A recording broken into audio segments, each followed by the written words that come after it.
Hope you're doing well this evening. I'm going to start the music and let people in from the waiting room. Here we go. All right.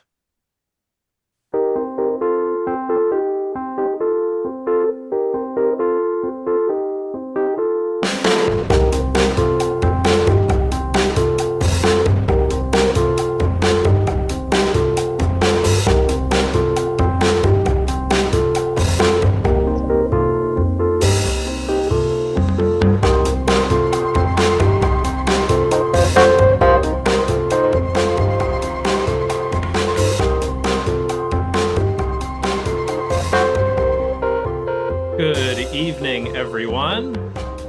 Welcome to Veterans Breakfast Club Happy Hour for Monday, February 12th. My name is Sean Hall. I'm the Director of Programming with the VBC.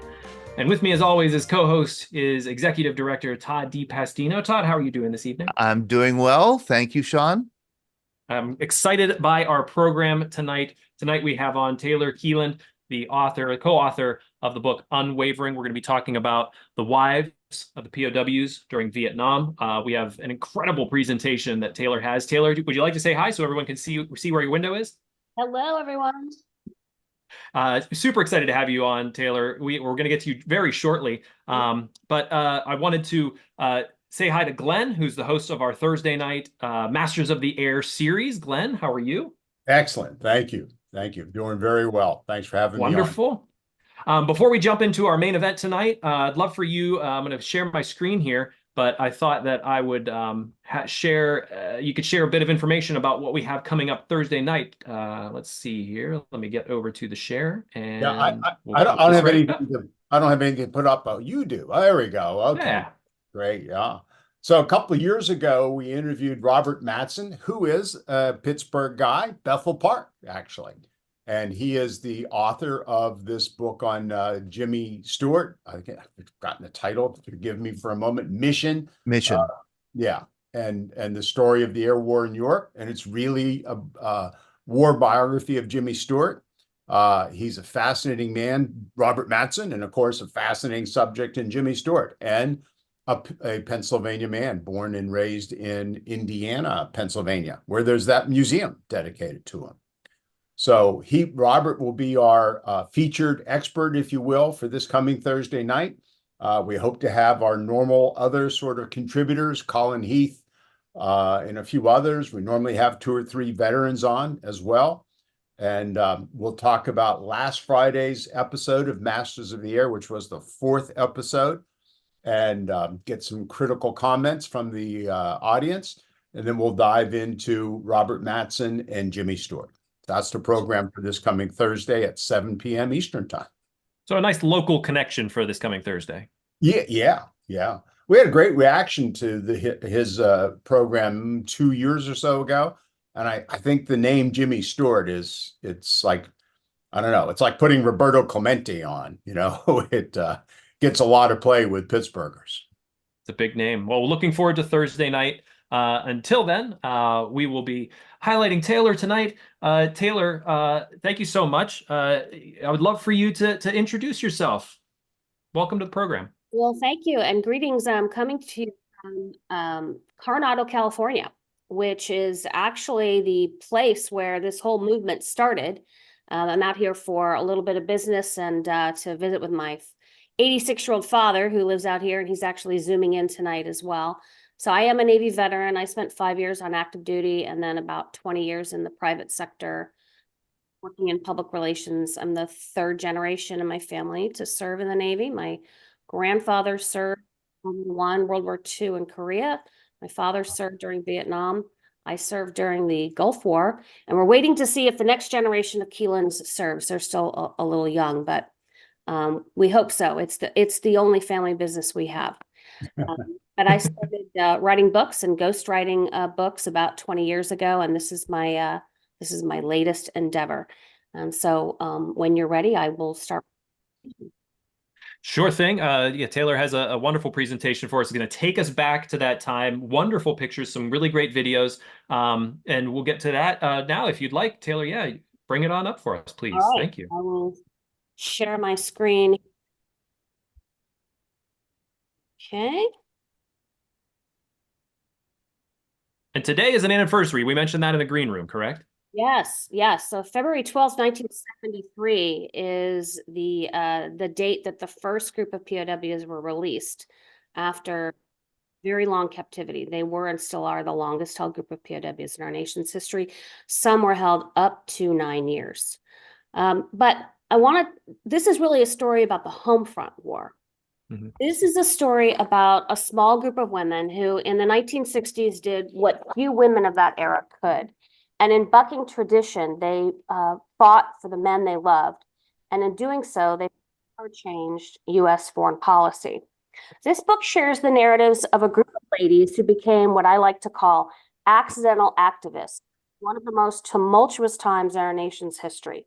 Amidst the noise and confusion of the Vietnam War, the anti-war movement, civil rights marches, and the Watergate scandal, this small band of wives, galvanized a president and a nation around the plight of their husbands.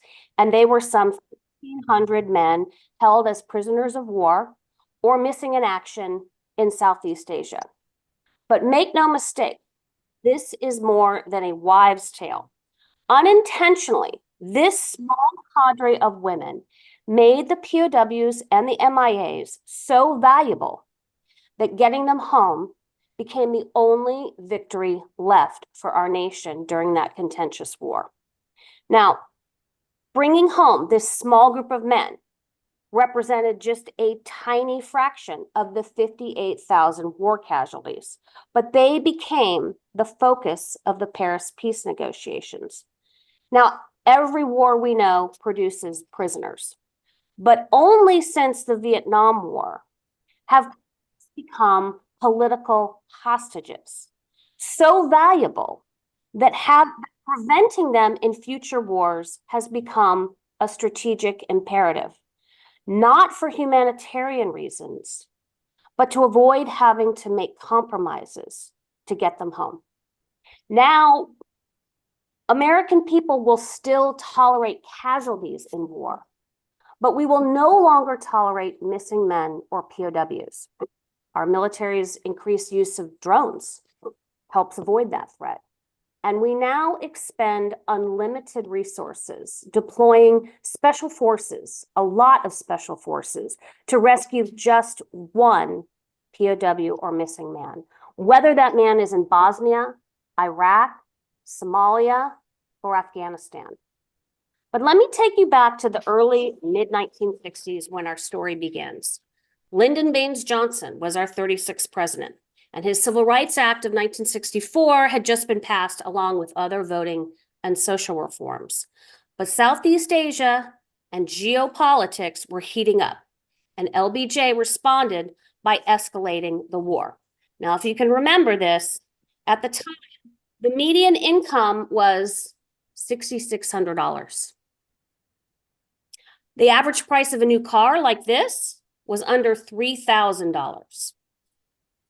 Fuel at gas stations like this cost 31 cents per gallon. And a first-class postage stamp was, brace yourself, 5 cents. A dozen eggs, 53 cents. Homes had one phone like this. How many of you remember phones like this? Raise your hands if you remember phones like this. You probably only had one in your house, correct? TVs looked like this. Remember the rabbit ears on your television? Families. Did the slide? Sorry to interrupt, Taylor. Did the slide move forward for you guys? It's still on the gas station for me. Same here. It's still on the gas station. Okay. You don't have. But I'll bet it was a rotary phone that you brought up. That was at least the image I had in my head. You have the rotary phone in front of you? I have the gas station. You have the gas station. Okay, let me stop sharing and let me try sharing again.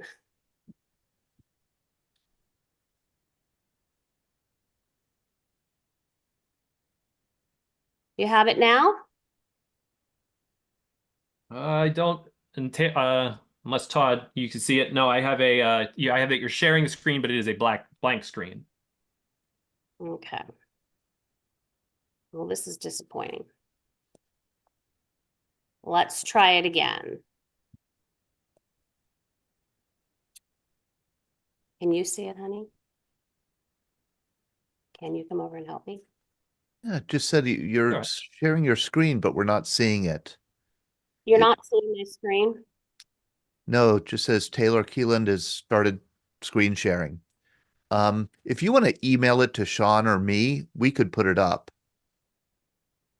Okay. Well, technical difficulties, not a problem. Nothing we haven't been able to work around before. Okay.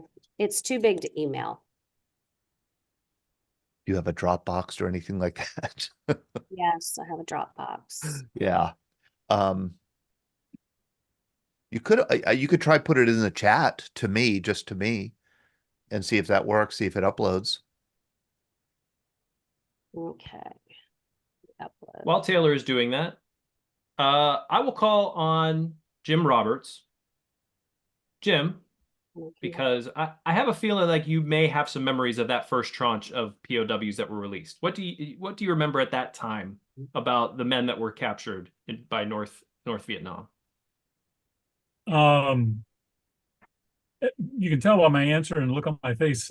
It was an event, and I was glad for it, but I don't have any details. So you're 0 for 1 on this. 0 for 1 by someone else. Well, I mean, that's an interesting answer, even because why do you think that is? Was it just because at that time it was not something that was talked about? I think it was because I was back and tuned out. I think I was trying to put it behind me.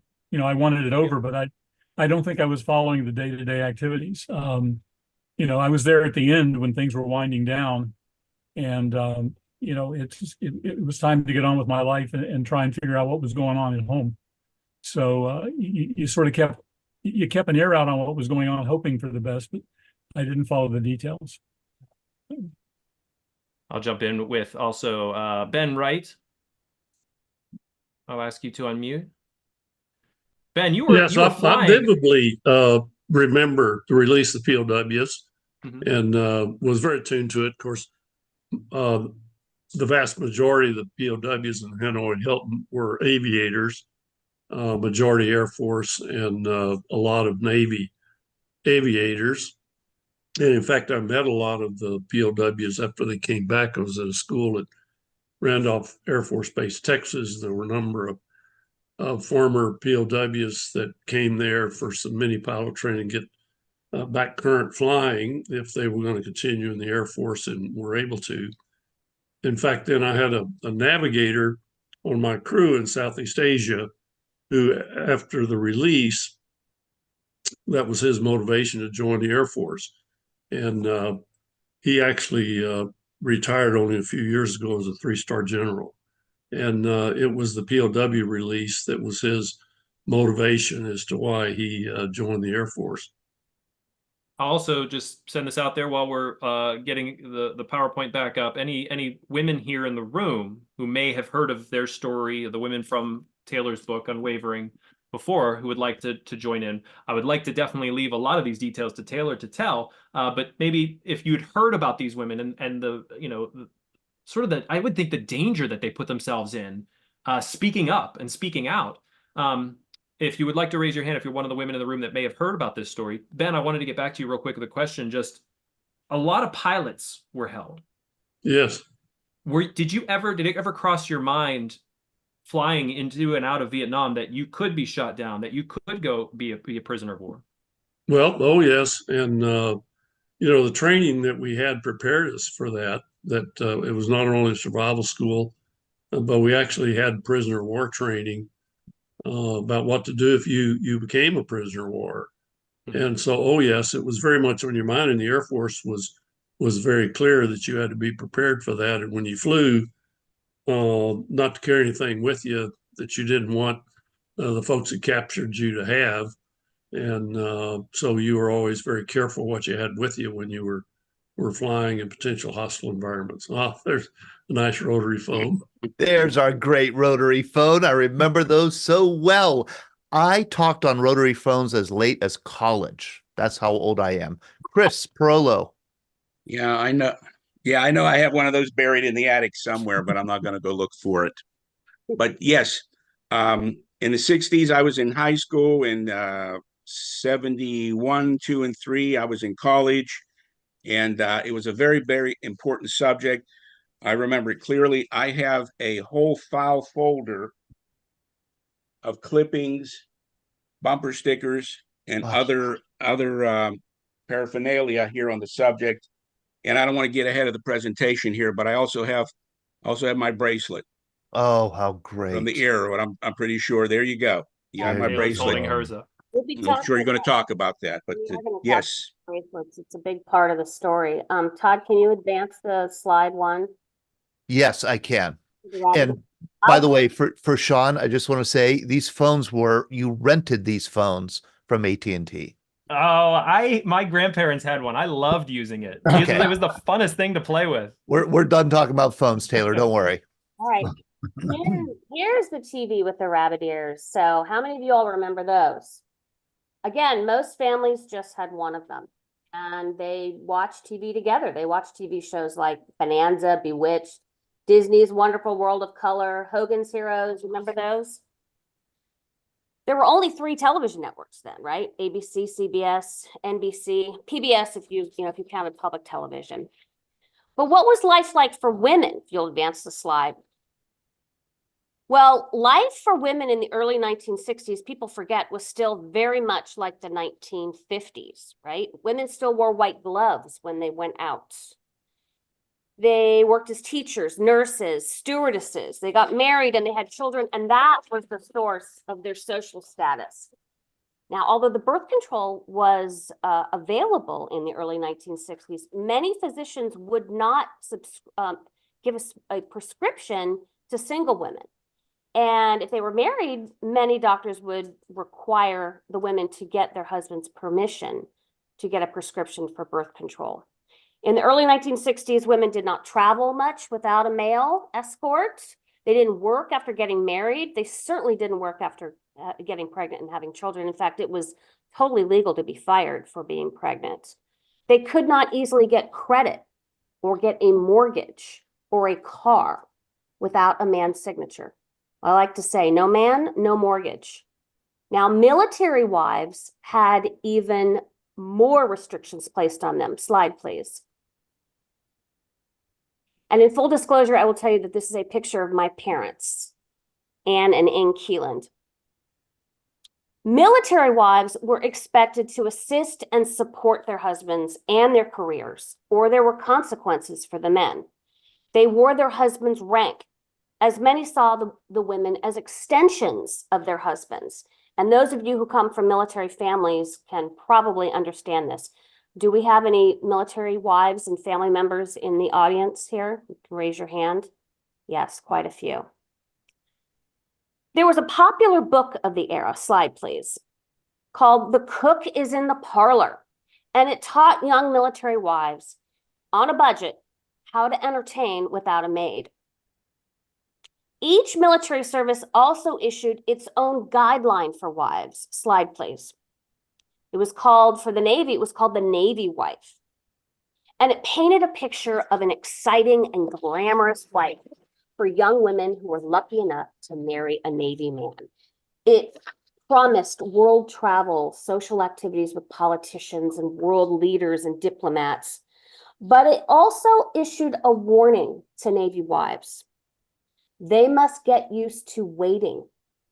And what is more, they must learn to wait patiently. In such situations, the book said, it's bad enough to feel tense and jittery, but it's worse to show it. In other words, wives had to love the military ships as much as their husbands did. And until Vietnam, this culture permeated the military. Slide, please. It was against this backdrop that men started shipping off to Vietnam, a small country that was very unfamiliar to many Americans. Slide, please.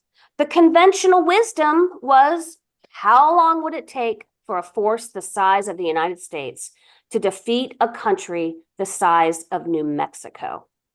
Slide, please. LBJ's advisors advocated for an air war against North Vietnam. And in March 1965, Operation Rolling Thunder kicked off, and a sustained aerial bombing of North Vietnam began. Slide, please. Pilots were shot down by the North Vietnamese. Aviators and airmen went missing, and many were captured. A black sedan, the harbinger of dreaded news, began showing up at the homes of aviators, and like a raven circling around base housing, it came to bring very tragic news.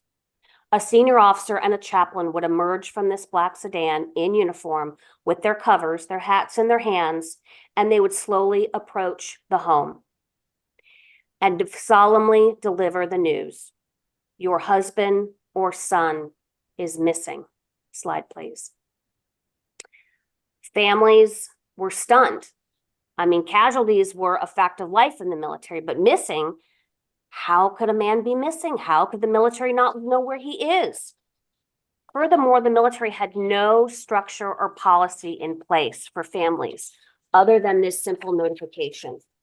One POW wife shared to me that the chaplain took her hands in his and said, Mrs. McCain, I'm here for you. I'm in my office Monday through Friday, 8 to 4. Slide, please. And then there was the admonition to keep quiet. And this policy said, in the event your husband is captured, every effort will be made to notify the next of kin personally. The standard answer to all news agencies should be Mrs. Fill in the blank has no comment for the press at this time. Slide, please. Next of kin should not talk to the media, and a wife should not acknowledge to anyone but family that her husband is a prisoner. And as one MIA wife said to me, how do you live like that? The government felt prisoners were being well treated, and authorities had every reason to believe that this would continue. Wives and families were admonished to refrain from sharing any information other than name, rank, serial number, and age. They felt that that information could be skillfully used in interrogation and torture. Families were urged not to intercede on behalf of the prisoner without State Department approval. After all, North Vietnam had signed the 1949 Geneva Conventions. Those countries who signed that treaty pledged to treat prisoners fairly. And in the nation's defense, the quiet back channel diplomacy had worked up until now during the Cold War. Remember the incident of Gary Powers and his U-2 plane when he was shot down behind enemy lines? The government used very quiet back channel diplomacy, and within 2 years, he was released. They felt that they could use that policy to secure the release of these early POWs. But this didn't happen. Families had powers of attorney lasting merely months, length of time for deployment. Those expired. Days turned into months, and then years waiting. And all there was silence from the government officials. Slide, please. The women wondered, were they wives or were they widows? Fast forward to October 1968, when one woman decides to break the silence. Slide, please. Meet Sybil Stockdale. Married for more than 2 decades to naval aviator Commander Jim Stockdale and the mother of 4 boys. Her husband, Jim Stockdale, had been a prisoner of war for 3 years by October of '68.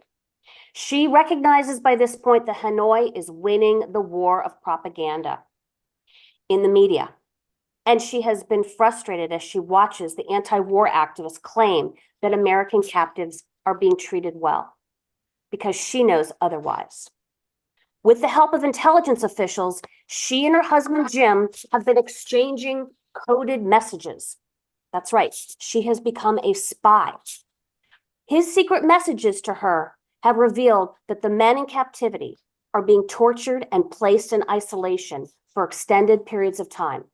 And although she has met with the State Department point man on POWs, Averell Harriman, if you remember that name, she's unimpressed with him. He assures her that the United States government's efforts on her husband's behalf are extensive, but they're classified. In other words, she's only received the proverbial pat on the head. She does not believe him, and she's tired of no progress. Boldly and bravely, after 3 long years, she decides to give an exclusive interview to the San Diego Union. And in this interview, she says, where is the evidence that Hanoi is a responsible government in the world community? The North Vietnamese have shown me the only thing they respond to is world opinion. The world does not know of their negligence, and they should. Syndicated around the country, many POW and MIA who've been suffering in silence, isolated from each other, read her interview, and it gives them the courage to go public too. Slide, please. Meet Valerie Kushner. She is the mother of 2 children, slide please, one of whom, little Michael, has never met his father. His father, Valerie's husband, Dr. Hal Kushner, was an Army flight surgeon who was captured in 1967 in South Vietnam. And he's been held in a muddy jungle camp. The conditions in captivity for him are much worse than the conditions in Hanoi. They had no shoes and they lived on rice and water. He said that 12 men died in his arms. And if he had simple antibiotics and surgical tools, he felt that he could have saved them. She's been trying to get medical supplies to him through the Red Cross and through the mail, but she's been unable to do it. So she decides she's going to go herself. Slide, please. She takes matters into her own hands and she travels to Cambodia to attempt to deliver medical supplies and some glasses for Hal. She's turned away. And when she gets home, an official that she met with writes her a letter. And he says, he cites the aggression of the US in South Vietnam as the reason why he could not deliver her packages and why she cannot see her husband. And he ends the letter with a quote. He says, I hope that the dirty aggression waged by the Nixon government against the South Vietnamese people will be stopped soon and you can meet your husband again shortly. Well, Valerie starts mulling over what he has said in that letter, and she realizes that he's right. She is not going to see her husband until the war ends.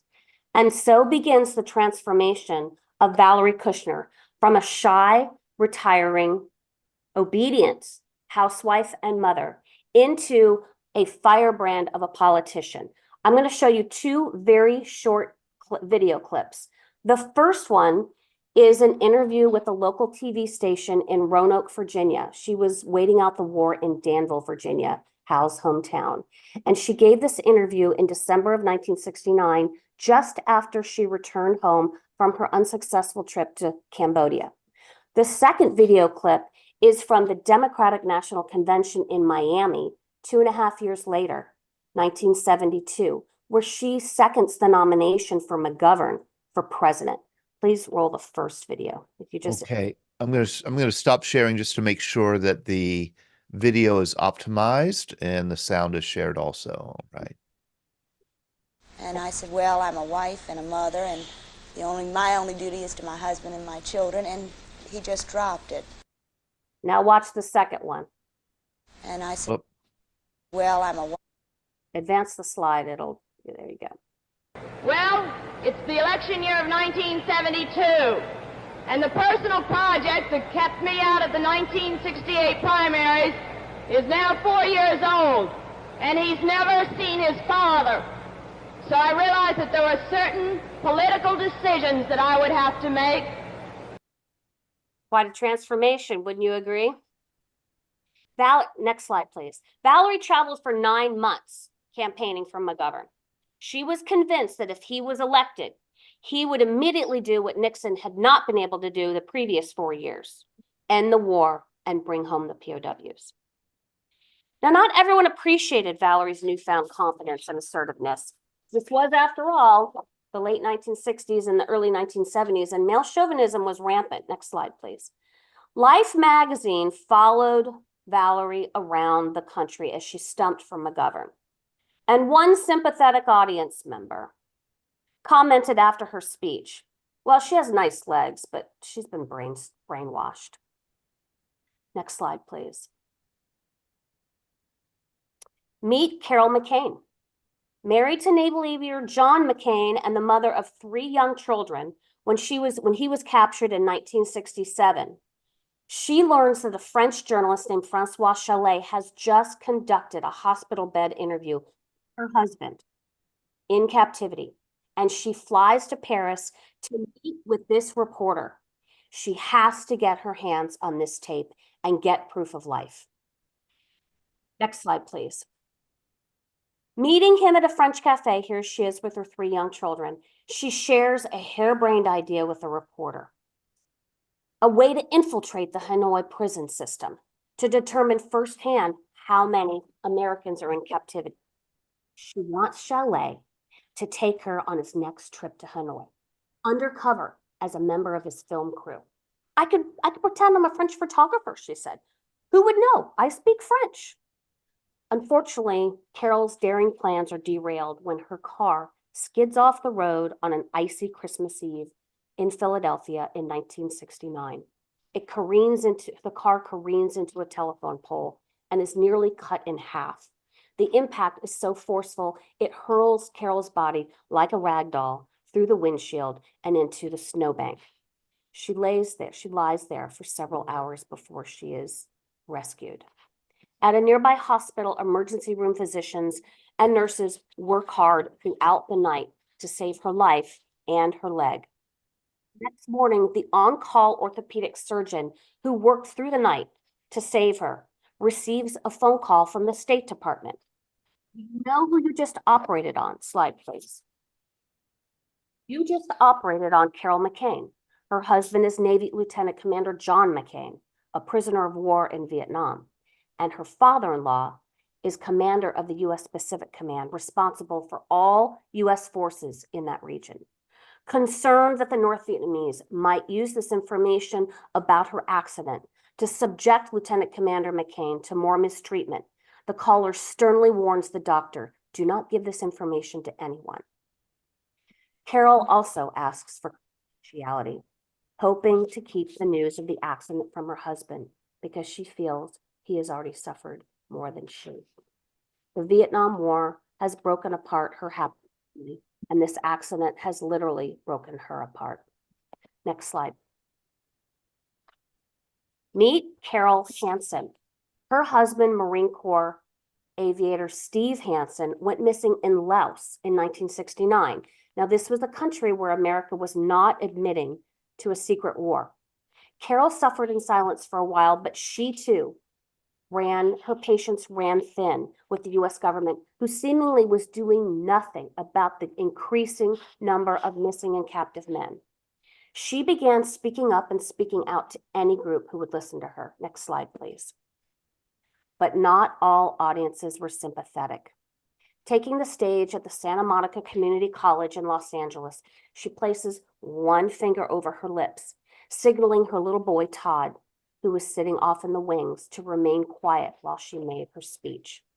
But before she can utter a word, the students start launching their lunch in her direction. Apple cores, eggs, soda cans, brown lunch bags fly her way. She ducks right, she ducks left to avoid the projectiles. The crowd grows more hostile. Little Todd starts wailing.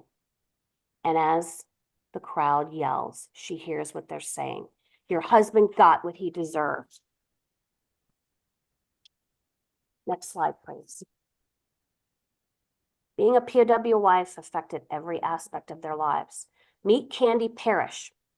She was the daughter and daughter-in-law of admirals, and she was barely 23 when her husband, Navy Lieutenant Chuck Parrish, was reported missing in action.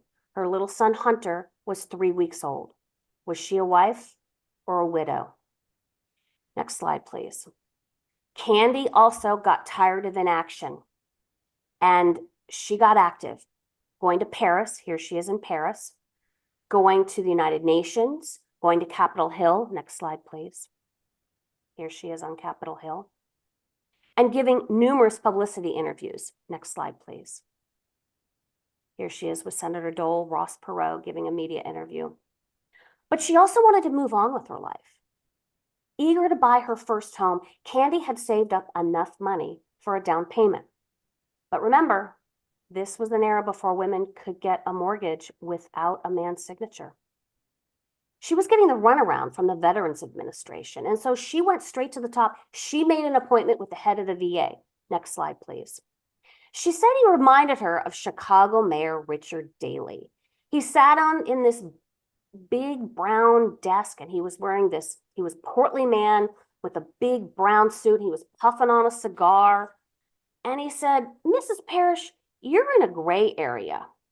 And Candy kind of has difficulty understanding what he's meant by that. He takes a long puff, admiring his cigar. She asks for clarification, and he leans back in his chair and shakes his head. "You know, you're not entitled to your widow benefits because you cannot prove to me that your husband is dead. And because you cannot prove to me that your husband is alive, you can't use your power of attorney. I'm sorry, I can't help you. No man, no mortgage." Next slide, please. Meet Andrea Rander. She was one of few Army POW wives, and an even smaller subset, she was a Black POW wife. She was the wife of Army Sergeant Don Rander and the mother of 2 children. Next slide, please. Raised, here she is with her 2 girls. Raised in the same vibrant neighborhood as Colin Powell in the Bronx, she says she never experienced racism until she took a trip south to visit some cousins in South Carolina. Stopping at Union Station in Washington, D.C., she was forced to get off the train and move to a blacks-only train for the remainder of the trip. Several years before she became a POW wife and an international lobbyist on behalf of her captive husband, she and her friends marched into a Woolworths in Georgia in 1964. Do you all remember what was going on in drugstores in the early 1960s in the South? There were sit-ins. Andrea and her friend did something really bold. They went and sat down at the whites-only counter. Looking the waitress in the eye, Andrea bravely asked, "May I please have a Coke?" She said she remembered all the eyes boring into her. But with time, Andrea became more confident. Next slide, please. Going to the Pentagon. Here she is at the Pentagon with Secretary Laird and Capitol Hill. Next slide, please. Here she is, I believe, with Congressman Dickinson. And she traveled twice to Paris to stare down the North Vietnamese and demand answers from them. On the second trip to Paris on Christmas Day, 1969, Andrea and 2 other wives are invited for a 75-minute meeting with the North Vietnamese. And by this time, she's a seasoned spokeswoman. Next slide, please. Emerging to brief the press and family members. Next slide, please. She reports that the meeting was more of a lecture. You might say it was more like a broken record. The North Vietnamese had instructed her once again to go home and tell their children that their fathers are murderers. Next slide, please. Meet Pat Mearns. Her husband disappeared on Veterans Day, 1966. Air Force Major Art Mearns. The North Vietnamese refused to provide her or anyone else with a complete list of American captives. Was she a wife or a widow? She didn't know. Next slide, please. Pat traveled the world searching for answers. Here she is meeting with the Pope. She met with Indira Gandhi and other world leaders. And she and many other wives launched massive mail campaigns. Next slide, please. Including this Christmas card with a portrait of her 2 daughters, Missy and Frances. These women pounded their fists at the White House. Next slide, please. Securing private meetings and a press conference with President Nixon. Here's Carol Hansen on the far left, Sybil Stockdale to the left of Nixon, Andrea Rander to the right, and Pat Mearns to the far right. Next slide, please. And with meticulous care, sitting at her kitchen table, Pat wrote every congressman and senator, typing letters on her little Victrola and insisting on action. She walked the halls of Congress by herself to tell her story and met with anyone who would give her a meeting. Now, some offered to put pressure on North Vietnam, but some staffers merely offered her a night on the town. One aide started chasing her around his boss's desk, asking her for a date. Pat would not be derailed. She continued her dialogue. She tried to stay on message. He was incredulous that she resisted his advances. "I don't believe it. I'm just asking you for dinner. After all, you must be lonely. Next slide, please. Meet Alice Stratton. Married to Naval Aviator Dick Stratton and the mother of 3 boys, Alice worked as a social worker, even after she had children, which was unusual. But as Dick said, her job was their family insurance in case something happened to him, which it did in January of 1967, when that dreaded black sedan showed up at her house. Dick was missing. Next slide, please. It was lonely for Alice and her 3 boys, and isolated and uncertain. Her life had been, as she describes it, turned upside down. Next slide, please. She was lucky, though. 2 months later, she received proof of life when Dick's photo appeared in Life magazine. A propaganda picture showed him grotesquely bowing. And as Alice stared at the gaunt picture, it raised questions. Was he drugged? Was he brainwashed? Like many others in her predicament, next slide, Alice was forced to make a transformation from being a skilled listener, after all, she was a social worker, to an activist on the stump. She helped write ads, and she dedicated herself fully to a host of work for which she'd never been trained. As for speaking, she started with Toastmasters, and then she graduated to church socials. Then she started giving speeches to Kiwanis and chambers of commerce. And then there were newspaper and television ads. Next slide, please. During the national POW and MIA bracelet campaign, which many of you remember, I'm wearing one tonight, and some of you may be wearing a POW bracelet, she and hundreds of other POW and MIA wives convinced more than 5 million Americans to wear these cuffs, which bore the name of an individual man who was missing or captured. The campaign was wildly popular. Ronald Reagan wore one, Frank Sinatra wore one, Sonny and Cher wore one, Princess Grace of Monaco wore one. Successfully, the women made the fate of these men a humanitarian cause and personal for Americans. The advocacy work undertaken by Alice and her fellow wives had so changed hearts and minds that by 1972, a Harris poll concluded that 75% of Americans believed we should stay the course in Vietnam until every POW was released. Think about that. The fate of the POWs, a tiny fraction of the 58,000 casualties and the millions of Americans who'd been fighting and dying, or fighting on the front lines, 58,000 killed. These tiny numbers, 591 captives, 2,500 missing, had become central to the peace negotiations, eclipsing the fates of thousands fighting on the front lines. And when those Paris peace accords were signed, next slide, please, and 591 men were released from captivity, some after more than 8 years, their homecoming was a national celebration. Americans actually got up in the middle of the night to watch their release live on national television. Next slide, please. Many of you may remember this image. While most Vietnam veterans returned to an ungrateful nation and were told to take their uniforms off when they arrived at the San Francisco airport, the Vietnam POWs received homecoming parades, keys to their hometowns, lifetime passes to Major League Baseball, free cars, free vacations, national media tours, and a star-studded White House dinner hosted by Richard Nixon. But what about the missing men? What about the families whose names were not released? There were more than 2,500 still unaccounted for at the war's end. Next slide, please. One was Marion Shelton's husband, Air Force Captain Charles Shelton. When he disappeared in the jungles of Laos in 1965, he left her and 5 young children behind, and he was never heard from. Marion became a vocal advocate for our missing men, even more so after the Vietnam War ended. She traveled to Laos looking for Charles. Next slide, please. Unfortunately, con men, charlatans, and real-life Rambos preyed on her and her children, promising her they could rescue Charles, who many believed was still being held against his will.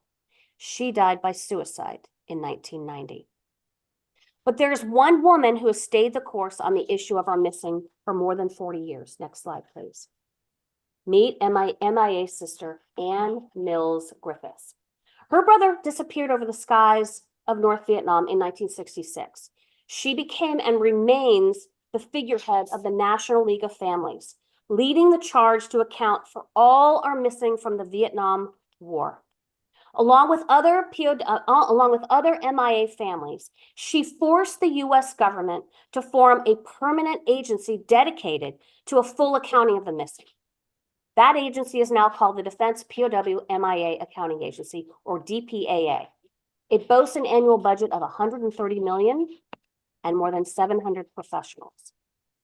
Anne did not know what happened to her brother for more than 50 years, until a fisherman snagged a piece of his plane in his net.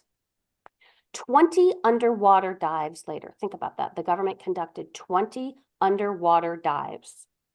Officials find a tiny rib bone in the muck, and they confirm that it belongs to her brother.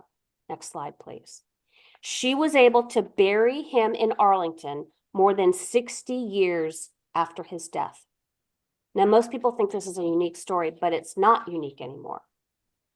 Often newspapers, television stations, and other media report on a husband, a father, a grandfather, an uncle, a brother, a son, whose remains are repatriated 6, 7, even 8 decades after their loss.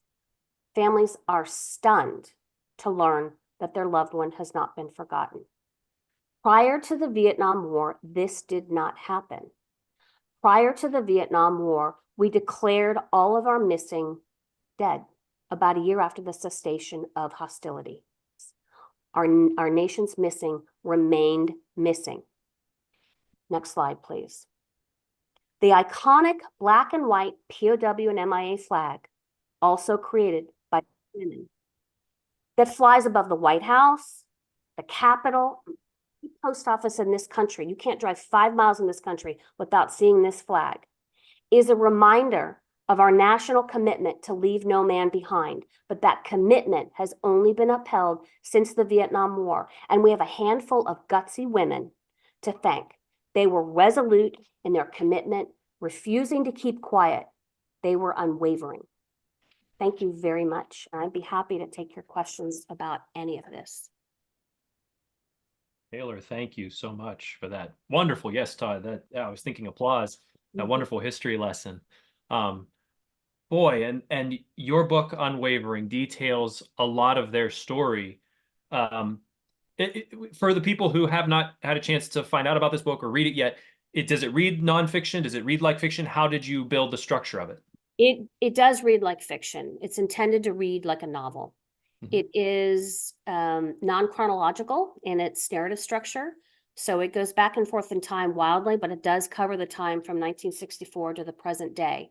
Like I said, a full third of the book covers the MIA conspiracy theories and obsession after the Vietnam War. The women were so successful at raising awareness about the missing and captive men that they created a national frenzy over our missing men, which many of you remember, really did not abate until the early 1990s. All of the Rambo movies were based on that. And like I said, in 1992, Wall Street Journal, there was a poll in the Wall Street Journal, and 75% of Americans still believe that we had left men behind alive, held against their will. John McCain, John Kerry held 2 years worth of hearings in 1992 to delve into this issue. So the work that the women started in the Vietnam War, we are still living with today. Joe Griffiths, you said in the chat that you have a question? Yes. What a great story. I've heard a lot of stories in my life. This ranks up there with them. I was very fortunate enough to know Mary Huff, that was involved with the POW-MIA family. Spoke to her many times. And just this past Saturday, we had Ann Mills-Griffiths on our show. Another fireball, let me tell you. Maybe one of the greatest Americans ever lived. And just a fast comment about Ann. Ann is around in her mid-80s. she'll correct me if she's watching this tonight. And Ann is leaving next month to go back to North Vietnam She is. to do more negotiation and more trying to help the North Vietnamese find their remains. And she wants to bring as many remains. I think Taylor, we're down to about maybe a little over 1,600, the original 2,500. And a lot of that has to do with POW-MIA accountability, of course, with DNA. Great General Kelly McHugh, and that's there. He's very passionate about what he does. Yes. You gave a presentation, and I just want to sit back and listen to what you have to say, because, you know, you're right up there with Mary Huff and Ann Mills-Griffiths and the rest of these ladies. One other thing, we had on Mike and Ruth Lane on our show Saturday. Mike, 6 years, 3 months, prisoner of war, comes home, gets sent to a hospital. Before he get home to see his parents, he's on a flight flying home, and he meets a stewardess. Oh, yes. And they got married. Yes. 5 months later, he took her to the White House dinner. 3 weeks or a month after he gets home. They're married over 50 years. And just happy Valentine's Day to you and all the ladies that never forgot the prisoners of war, the missing in action, and all of us veterans. Just God bless you. And Sean and Todd, thank you.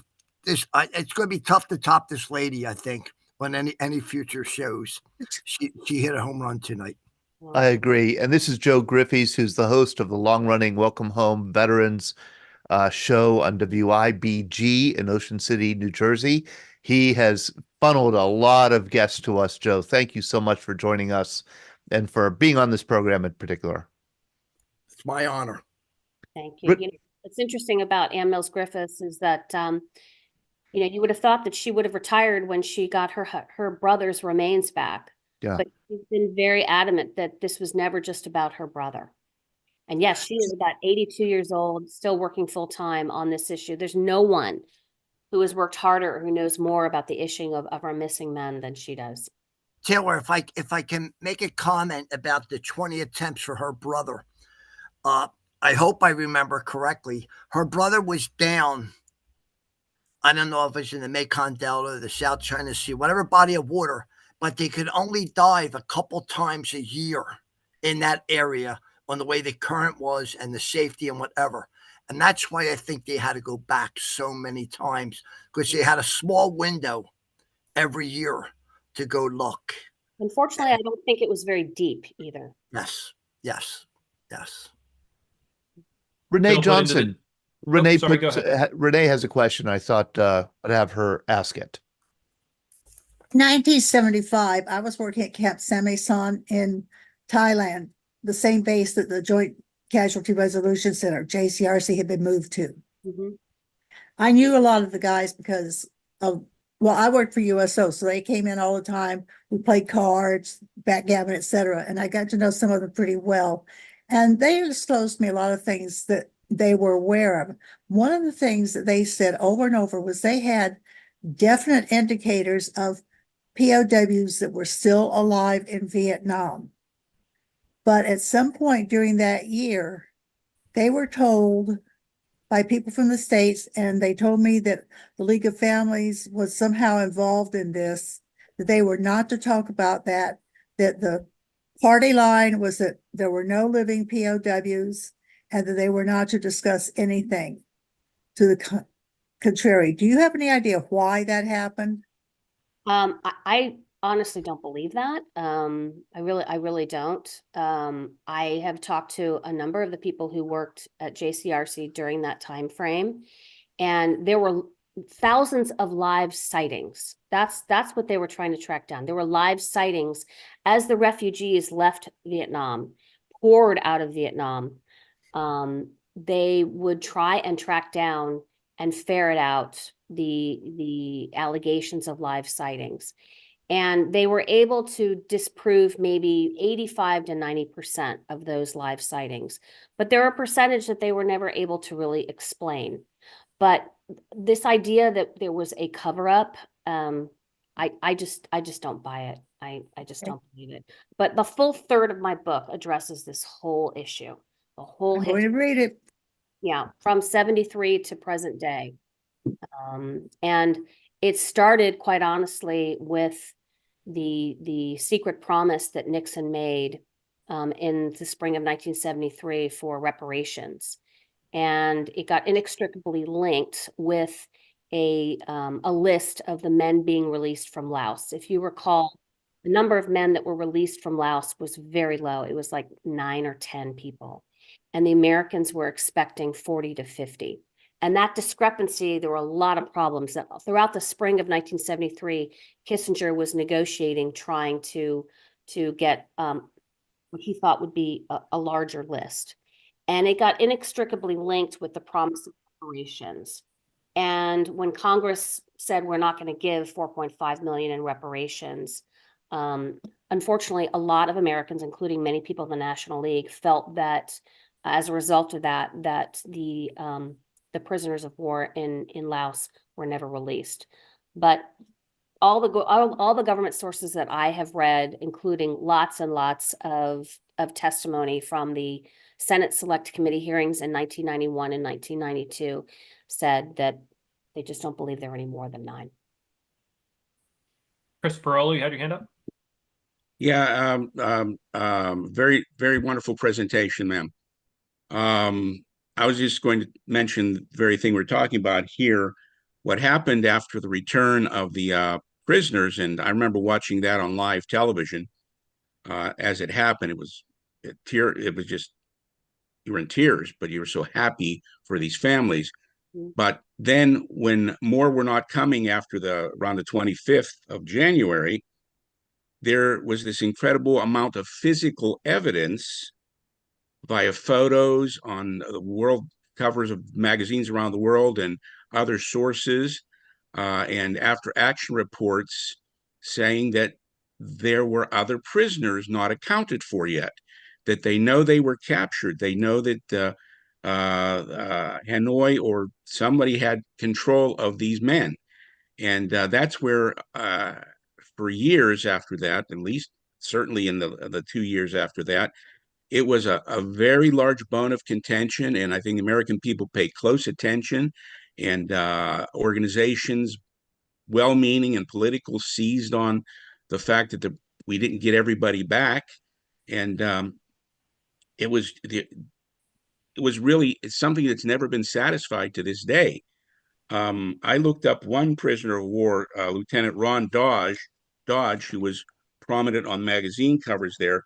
Yes. Physically, a picture of him. Yes. Apparently, remains were returned in 1981. The Vietnamese say they overlooked them, but at the time, they were denying he ever existed or they had any accounting of him.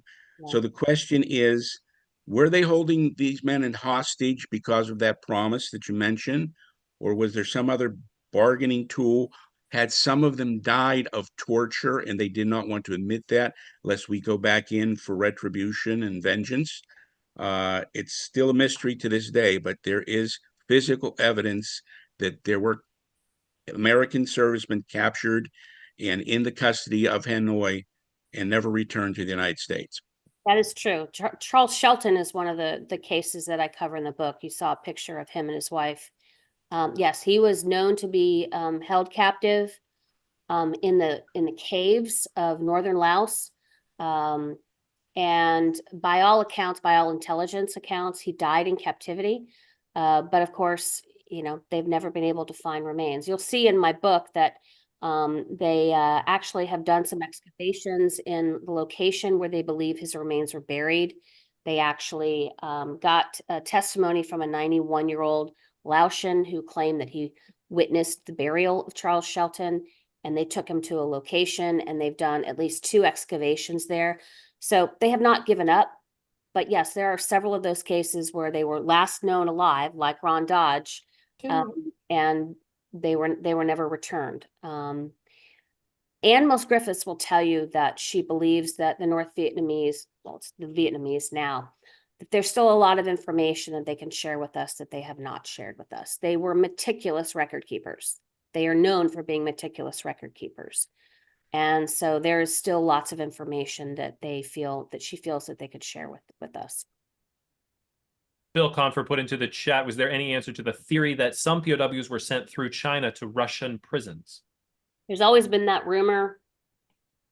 Never much credence behind it. Carol and William Wagner. Hi.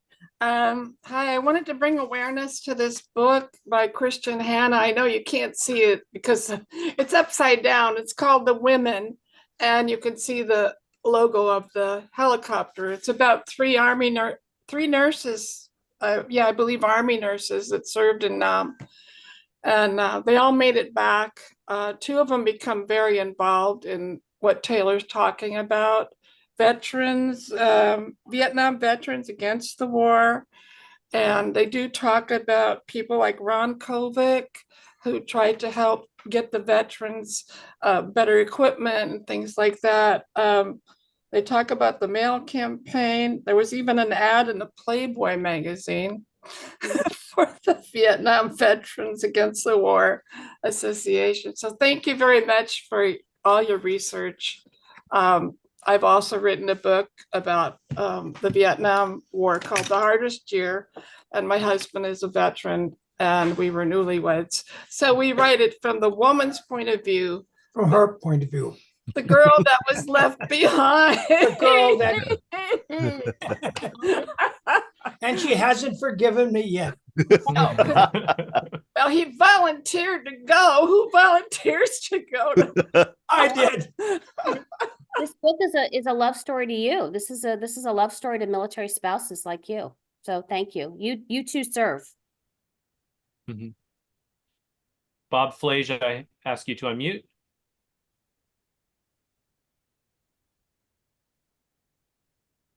There you go, Bob.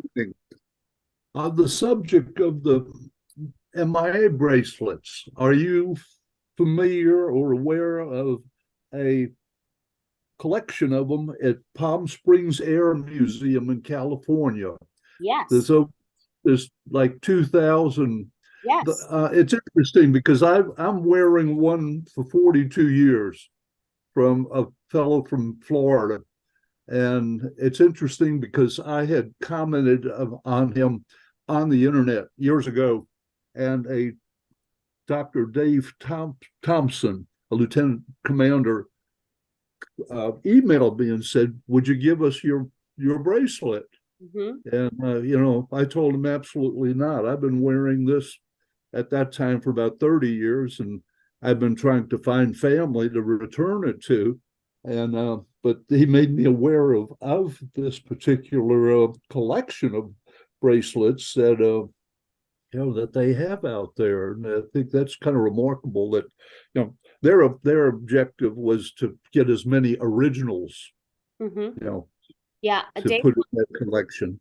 Dave Thompson is a friend, and I visited the Palm Springs Air Museum last September for POW-MIA Day and spoke at their dinner. And it's a great museum. If you find yourself in Palm Springs, I would highly recommend a visit. I'd like to take a short station break here. We're going to get to more questions. And Taylor, I'm very interested to dive a bit into what made you passionate about this story.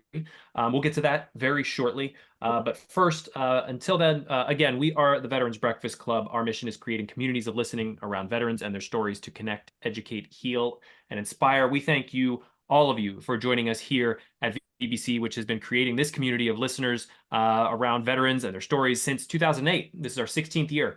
Programs we share, connect, heal, educate, and inspire, and they are only possible with your generous support.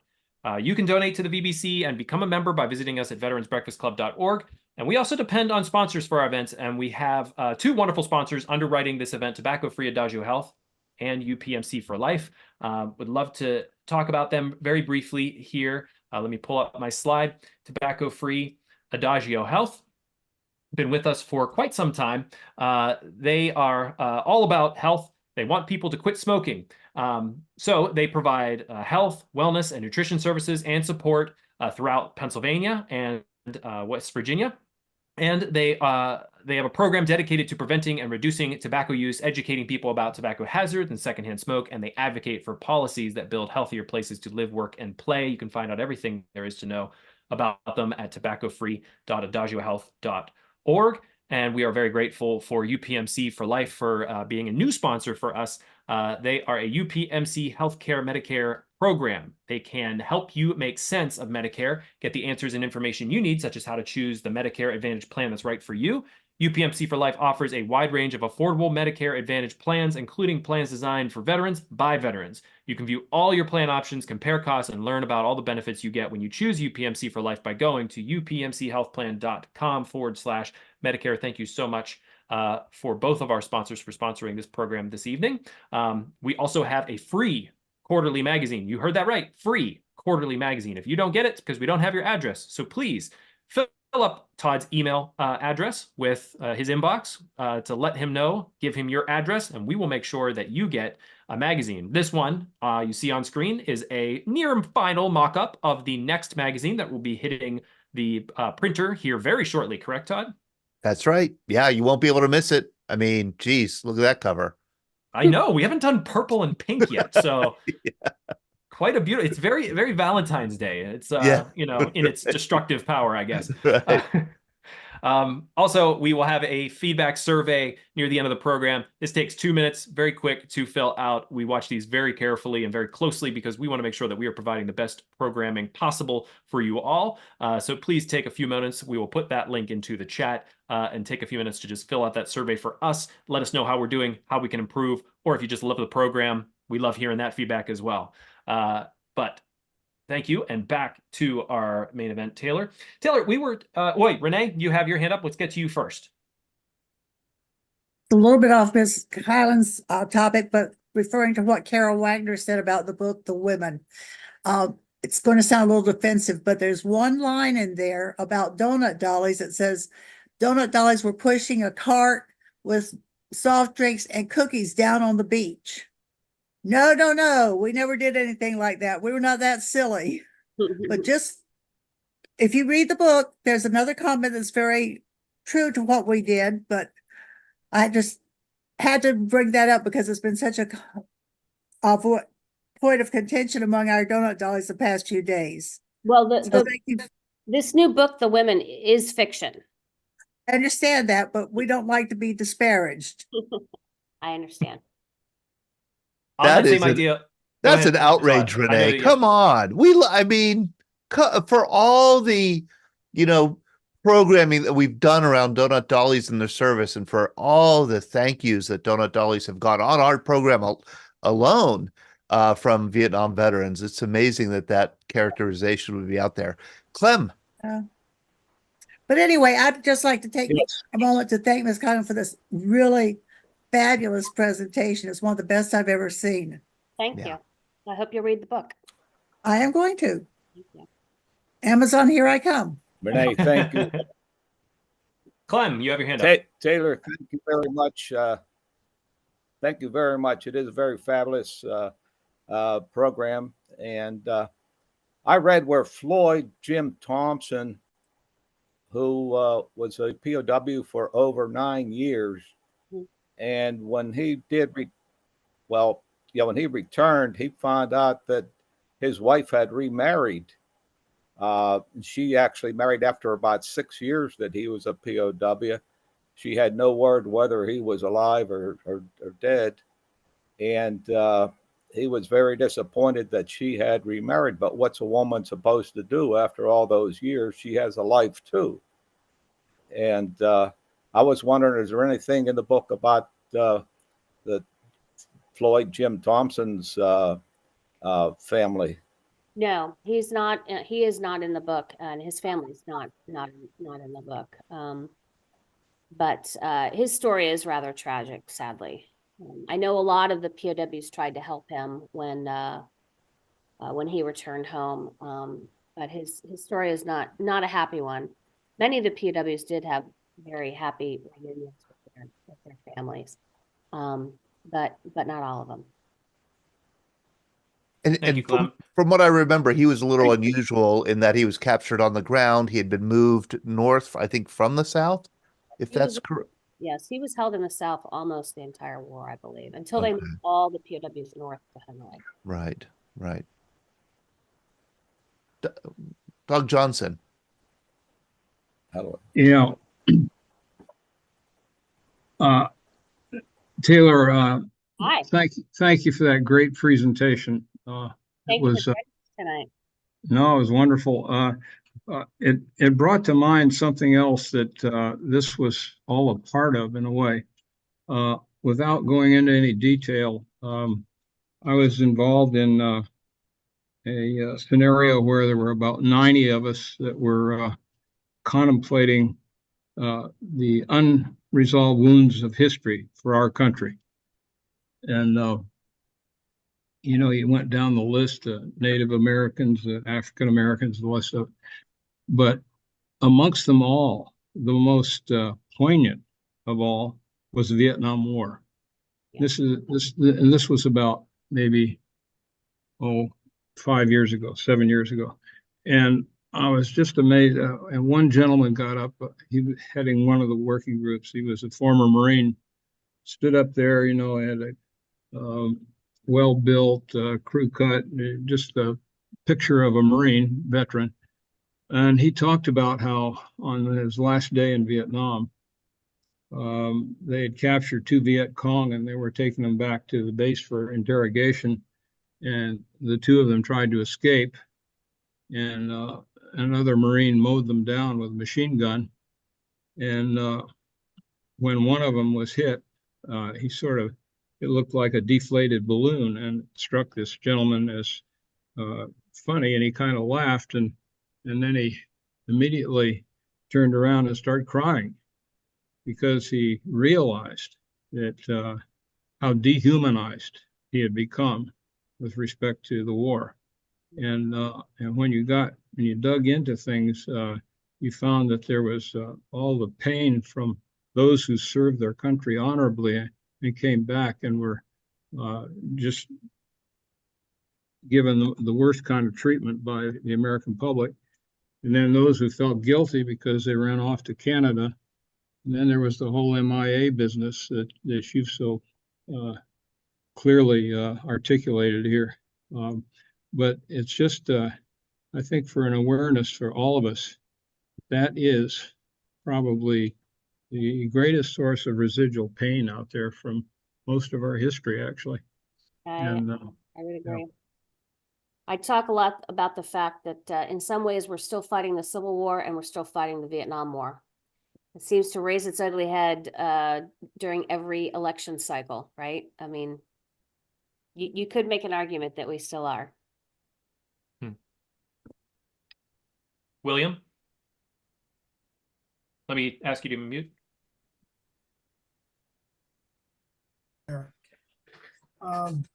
So the gentleman that kept I've still got my original wristband. I kept this bracelet for Lieutenant William Reich, 5/11/72, and I still have the original. They tried to get us to mail them back when he got released, but I decided I was going to keep it. Many others would have sent them back because I wanted to check with him 20, 30 years later, which now it is 40 years later. I'd like to interview him if anybody has any idea what happened to, maybe Taylor does, Lieutenant William Reich. I'd like to interview him for my own TV show and get his perspective looking back now 40 years. Because I know it's difficult for me to go back and look at stuff that happened in my unit and around my unit. It's really hard for me personally, but I can talk to other people about what happened to them. I just can't deal with my own. So maybe Taylor, maybe someone else knows what happened to William Reich. He did come back. If you will email me, sir, I have the database of and contact information for all the living POWs. I could put you in touch with him if he's alive. Great. Thank you very much, Taylor. Email is in the chat. Great. Thank you, William. Thank you, Taylor. Greg, we'll get to you in just a second. Taylor, I wanted to go back a bit and talk a bit about one, you are a 5-year Navy veteran. Is that sort of the reason of which that you've written books like such as this? You've written, co-written, ghostwritten about 18 books. So prolific writer. But what brought you to Unwavering, and why did you decide to focus in on this particular story? Well, I told you I'm zooming here from Coronado, California, which is one of my hometowns. I was 6 years old in 1973 when the POWs returned home. I grew up with some of their kids, and so I do remember their homecoming. It left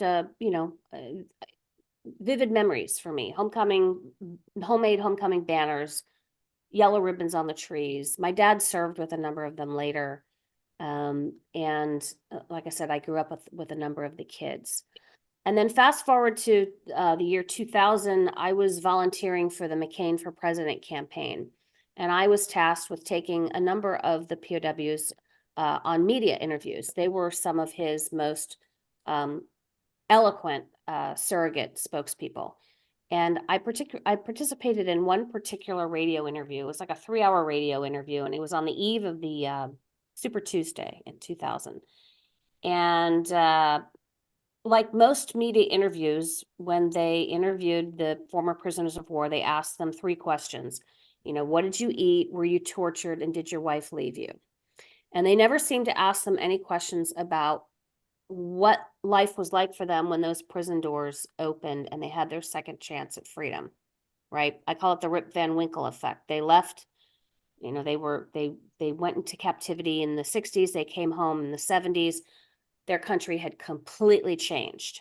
How did they rebuild their lives? How did they reintegrate into their families? And so that started me on a quest, and I wrote 2 books about the POWs and the unique nature of this small cohort of combat veterans, which are some of the most successful professionally of any combat veteran cohort. We have a presidential candidate, vice presidential candidate, several senators, congressmen, governors, CEOs, doctors, veterinarians, ministers, all of which was achieved, and admirals and generals, all of which was achieved post-Vietnam.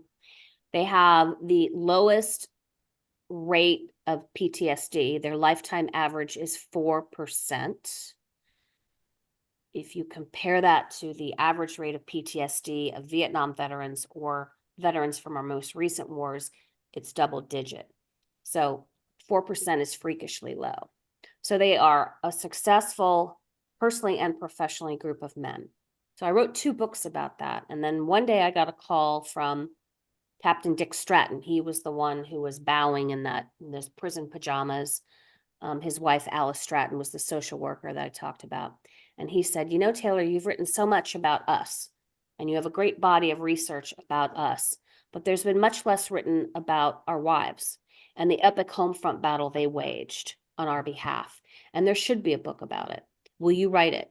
And I said, I was the lieutenant, he's the captain. And I said, sure, I'll write it. So that set me on an 8-year quest to write this book. And I want to focus, because we've been focusing a lot on the POWs, but I also want to really, because that's what we're here to talk about, is Unwavering and the women that were a part of this. This is about the wives. Yes. What did they face? You talked a bit about in the presentation about how the world was so different for women at that time. And I mentioned, during our technical break, just like the danger I feel like they were in. Did they speak about this when you started talking with them? Were they still very open about their experience and willing to talk with you? Intimately about it?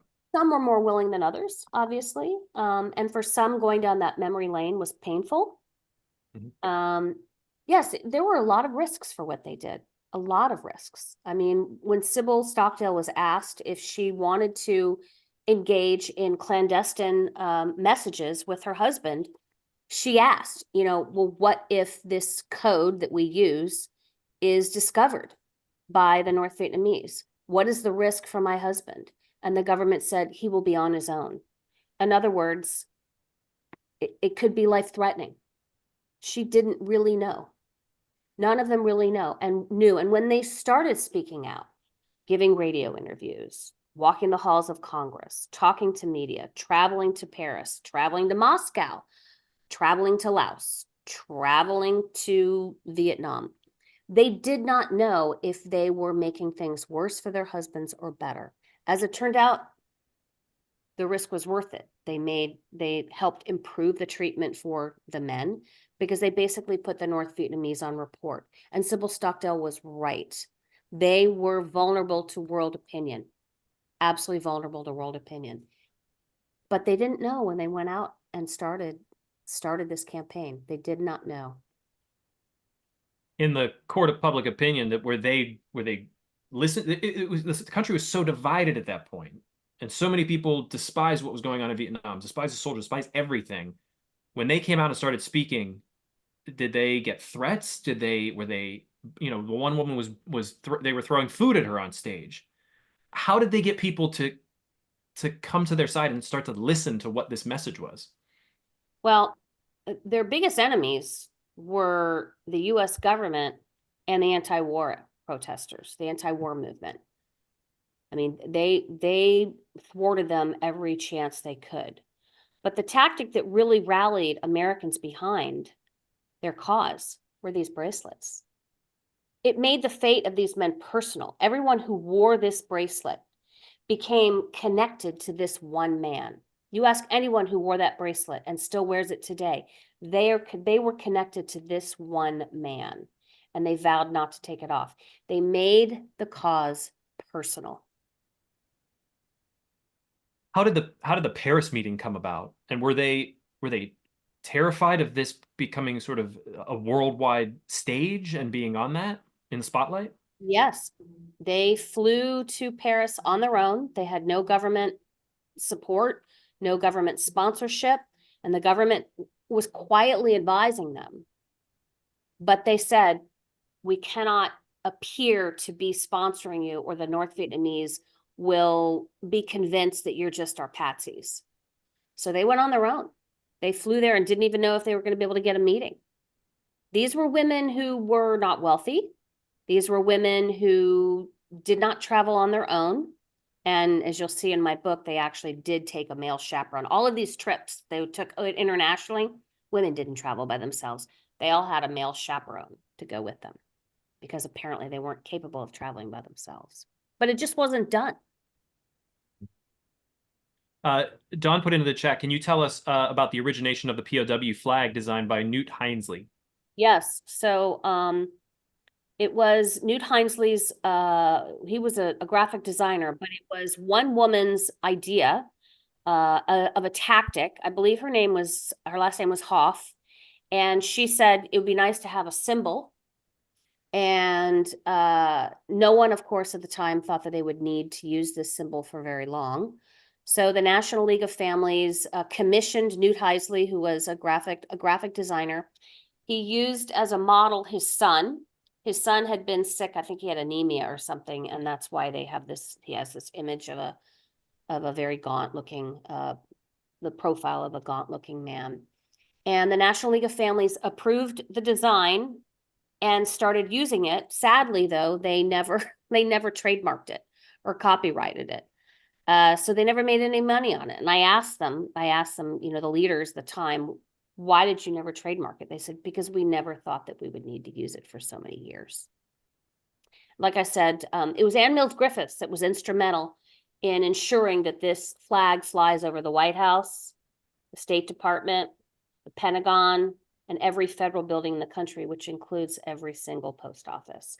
And as I say, you cannot drive 5 miles in this country without seeing that flag. Mm-hmm. Greg Yost? Yes, thank you very much. I really appreciate this. Was a great conversation. I stepped away for a little bit, but I'm pretty sure this topic didn't come up. Although you brought up Hogan's Heroes. And in conjunction with that, I mean, there were only 3 networks, yada, yada. Generally, very specifically, did these families or even other veterans find that show moderately offensive because it made light of sort of POW experience during World War II? Was that sort of like offensive in some way? More generally, did they get Did these families get a lot of support from World War II era POWs and or their families, either in Germany where treatment was reasonably civil, or from Pacific Japanese POW veterans or Korean War veterans? Did those people ally together and sort of support these families with the POW-MIA movement in Vietnam? It's funny you mentioned Hogan's Heroes. Hal Kushner, he was the flight surgeon who was captured and held in the South. He told me that he, when he was captured and he was marched for 30 days to a jungle camp, he was expecting to come to a compound like Hogan's Heroes, you know, with a perimeter and a watchtower. And he said, you know, I'm a medical doctor. They're going to put me to work in a hospital. You know, it's going to be a piece of cake. And he was sadly mistaken. To answer your question, I have not heard of any particular support that these families received from POWs from other wars, from World War II or Korea. Do you think that's because it was so hush-hush before Vietnam, and it was, you know, there was that disconnect? I don't know. I don't have an answer to that question. I mean, I will tell you that, you know, the fact that we had POWs was really not in the national consciousness for several years because these women were so isolated and silent. Joe, you made a motion after my question. You know, Taylor, you're such a wealth of knowledge on all this. And there's some difficult stories that today we're trying to get the hostages that are taken over in the Mideast, get them back and all. We've really, if it wasn't for the women and Ann Mills-Griffiths and all the ladies that really put their life on hold to find out not only about their husbands, but other POWs to travel and do all this. I remember we had Dave Drummond and Ralph Galati on our show, and halfway through the show, I made a comment that, hey, in the morning, the Iran hostage from 25 years ago settled, and each family got $6 million. Now, it was just a coincidence that Dave and Ralph were in our studio that day. And I said to them, did you guys get a bonus when you came home? And they said, Dave said to Ralph, don't tell them, we'll lose the show, we'll get mad and whatever. So I said, well, we'll play music until you tell me. We're not going to come back on. So they should ask us on the air. When apparently the waves, the longer you were there, the earlier you came home. You came home in the first wave. I don't know if you went to Subic Bay or the Philippines, wherever you went. They got $5,000. Now, they just announced the Iran-Contra hostages got $6 million for being held up in a 4-star hotel for a year. These guys that took beatings for our country, they got $5 a day bonus, $3 for improper food, or $2 for improper housing. I may have that backwards. There's a guy, Pete Camerano, who was shot down at the end of the war. It was about 100 days he had. And when he got to Subic Bay and they were giving the checks out, he got $450. He said, wait a minute, I get $5 a day. I've been down 100 days. They said, no, you bailed out when they shot your plane and you hid on the ground for 10 days up north, living in caves and eating whatever you could find on the ground. You were only really captured 90 days. The other 10 days that you hid don't count. And he spent 25 years trying to get that $50. And he said, that's when I knew I was back in America, when I got beat out of $50. I don't know if you ever heard that story. I have not. But there are a lot of stories just to show you how little Vietnam veterans, POWs, were forgotten about, or we weren't that important, you know? Renee, you raised your hand? Yes. Back in 1984, I was living in Orlando, and with Vietnam Veterans of Central Florida, I coordinated a POW-MIA event. We were able to get the names of a lot of former POWs from World War II, Korea, as well as all the ones that were from Vietnam that were living in Florida at the time. Quite a few of the Vietnam POWs did attend, especially those in the Orlando area. We did not have any from World War II or Korea attend, even though It was to honor all POWs. So I think just like the VFW and American Legion had some issues with Vietnam veterans back in the early days, I think the POWs from other wars did also. I don't understand why, but that was what happened. I see a few questions here in the chat that I might be able to answer. Carol Popchok said, based on research I've been doing on a relative whose B-24 went down in the Adriatic in April 1944, in World War II, it seemed that you were declared MIA unless they found actual remains. Records show that the War Department declared the crew dead, but they never shared that determination with the next of kin. Did this classification rule apply to Vietnam MIAs? It doesn't still apply.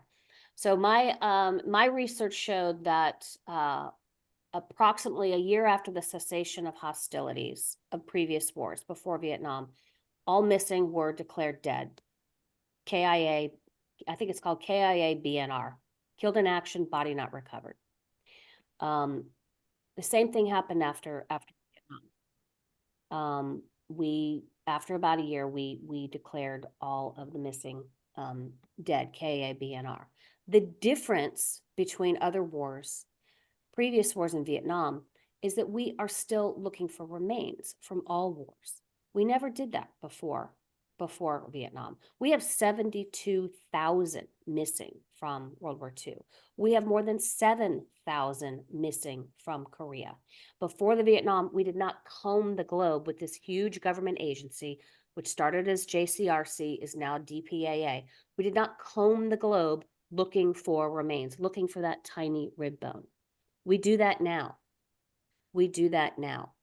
And it's only because these families insisted that we do so. Mm-hmm. The other question I see is, were there any Canadians that were POWs? I'm not sure I know the answer to that question. Or how about South Koreans or Australians? There were Australians for sure, and I would feel confident that there were probably a few Canadians, but I don't know the actual answer to that. Who funded the travel and other expenses of the wives struggling to assist their husbands? They actually got a lot of help from Ross Perot. Ross Perot funded a lot for these women. He was their champion. And actually, Jim Stockdale, you may recall, ran as vice president for Ross Perot when he was a presidential candidate in 1992.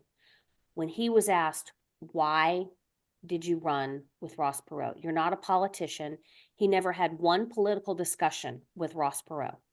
He asked, why did you do it? He said, because he asked. But why did he ask? Why did you do it for him? He said, because my wife practically swooned when she talked about how much assistance and help and support Ross Perot provided her and the rest of the wives during the Vietnam War. And for that reason and that reason alone, I said yes to Ross Perot when he asked me to step in and be his vice presidential candidate. Taylor, I see we're pretty much right up on time here. Yes. As a final word, what do you hope people get from the book? I hope that they will learn, what a small group of gutsy women can do when they are fighting for a cause that they love. And my book is like I said, it's available on Amazon. It's available as an ebook. It's available as an audiobook. And I did put my email address in the chat. If you would like me to sign a book for you, I can send you what's called a book plate. It's a little sticker that I sign. I can send it to you in the mail, and you can slap it inside the book. Well, Taylor, I want to thank you so much for your time tonight and for sharing this amazing history of these incredible women. Todd, any final thoughts for us? Yeah, a wonderful presentation. I'm a historian. I knew about the dramatic transformation in the perception of POWs in the late 1960s, early 1970s, and then into the 1980s. I never knew the story of these women. So thank you, Taylor, for bringing this story to me. And I will be sharing it with people also. Thank you so much. Everyone, make sure you pick up Unwavering wherever books are sold. Thank you all for joining us tonight. Please join us Thursday night for our continuation of the Masters of the Air program. We will look forward to seeing you then, and join us next week where we will have on J.C. Handy. He's the author of Coffins of Tin. We'll be talking with him and many more VBC programs to come throughout the year. So thank you all again. Have a wonderful evening. All right. Tony N, this will be on our website, veteransbreakfastclub.org. We archive all our programs there.